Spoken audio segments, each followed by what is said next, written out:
Prior to my 2 years here at Astellas, I was a stay-at-home mom for 10 years raising our 5 children, which will arguably be the toughest job I'll ever have, even on a tough Astellas day. My husband and I decided it was time for me to consider going back to work since being a mom wasn't paying any bills. And it was time for me to dust off my resume, which was on a floppy disk. It had been 10 years since I used it, and start filling in the blanks, looking under work experience and figuring out how was I going to fill these blanks on this resume from my work experience. Well, my work experience, as you might imagine, consisted of sandwich assembling, potty training, diapering, carpooling, and parenting, things of that nature. So as you know, those don't translate to work experience on a resume. So I knew I was going to have to get a little bit creative when it came time to presenting my case in an interview. Now, I did start a direct selling business during my time at home, and that gave me something to speak of, some accomplishments and some skills. Regardless, I knew that I was not the ideal pharmaceutical sales candidate on paper, and that I was really going to have to leverage the qualities that made me unique to make me stand out among the other candidates in my interview. So I met with the 2 hiring managers at Astellas, and I had interviewed with a couple other pharmaceutical companies before I met with Astellas. And within the first 10 minutes, I knew there was something really unique about the Astellas culture. The 2 managers exuded a genuine sense of pride and passion about working for Astellas, and it was something I was drawn to and wanted very much to be a part of. Lucky for me, Astellas does embrace the diversity in its people beyond race and gender, but really in the qualities of people, and apparently they embraced it in me.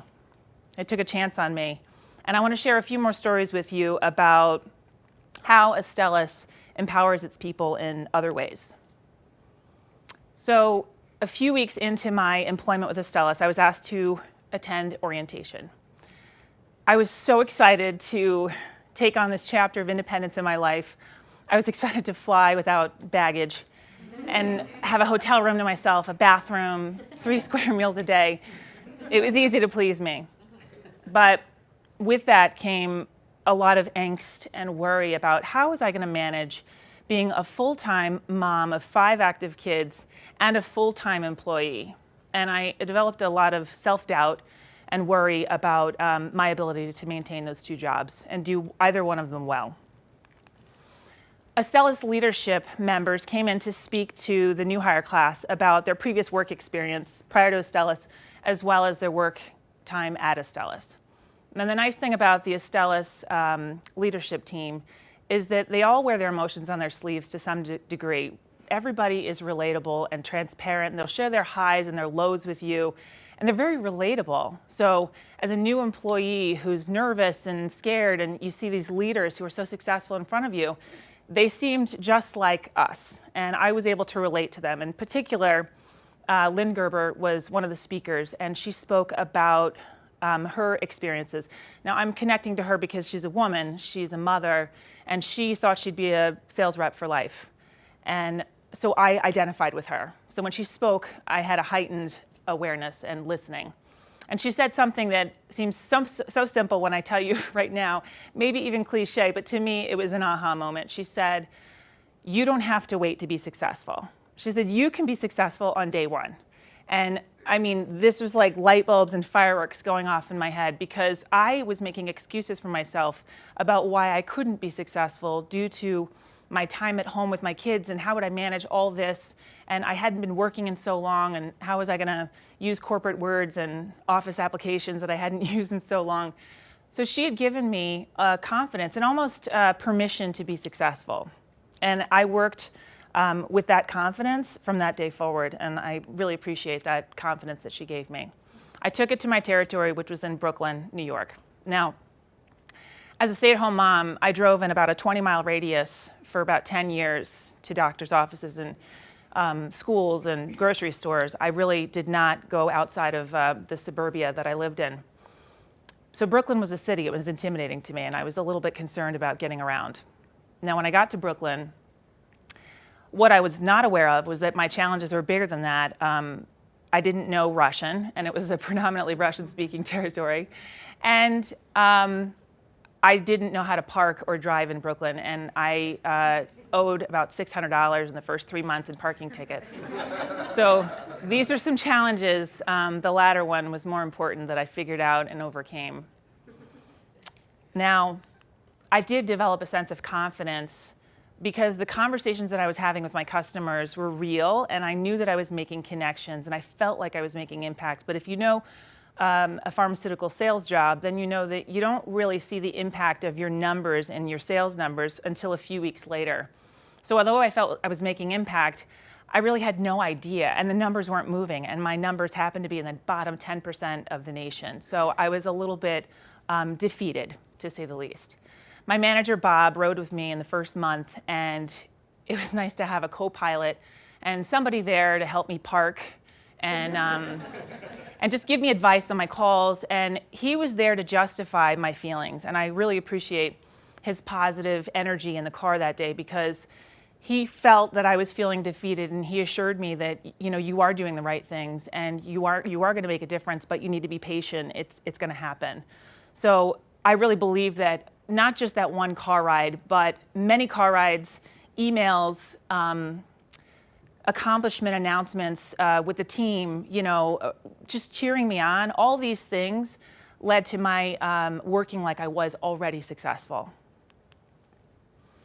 I received invitations for this Women in Action meeting about 6 months into my employment, and it seemed like an epic event. I mean, the lineup of speakers was unreal. It was Ronda Rousey, Amy Cuddy, Robin Roberts, Malala Yousafzai. I mean, she had spoken with the president, so this was epic. And we were to come connect with other women, be inspired by each other's stories, and learn some leadership skills to take us to that next level. So this was an epic event that I didn't think I was invited to, despite the blanket invitation. I just felt like, I've been here 6 months, this cannot be real. Then I finally read the fine print, and there were some emails that I think were angrily sent out, like action required, respond, register now. And I'm like, oh, okay, I'm invited. So I attended the conference. Now, in being there, I was enlightened by so many facts about women in business and the lack of women in leadership positions, to be specific. I didn't know the facts about why women weren't in leadership positions and how that was. So I was definitely enlightened by this. But what I found out was that I never felt like I was slighted or limited as a woman in business. I had a previous career prior to my time with my kids.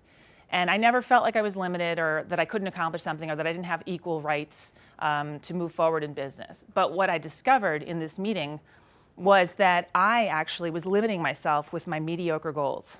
This was apparent to me in this meeting. Bill Fitzsimmons spoke to the group about call to action, and he said, we need more women to reach out and take more risks and ask for more leadership opportunities and be a multiplier. And he said, we don't have to be perfect to qualify. These words resonated with me because I had a new sense of purpose about my new goals, which were going to be heightened. And I had a reason, and I worked with a purpose, and I was really excited to be part of moving that needle from that day forward. He also spoke about wabi-sabi. This is a Japanese saying that means there is singular beauty in our imperfections. I am far from perfect. But I remember what Bill said. He said, you don't have to be perfect to qualify. And I also learned that some of my imperfections are some of my better qualities. This is what's so unique about Astellas. Astellas is a company that embraces the diversity in each of us, and we are able to leverage those unique qualities to make us successful.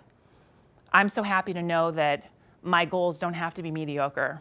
And to take it back home, I'm happy to know that my influence now as a working mom will help my children to see that you don't just have to make sandwiches. It's okay, and it's great if you're a good sandwich maker, but I wanted both, and Astellas has afforded me the opportunity to have that balance, and I'm so grateful to be part of this culture, which is so unique. Thank you.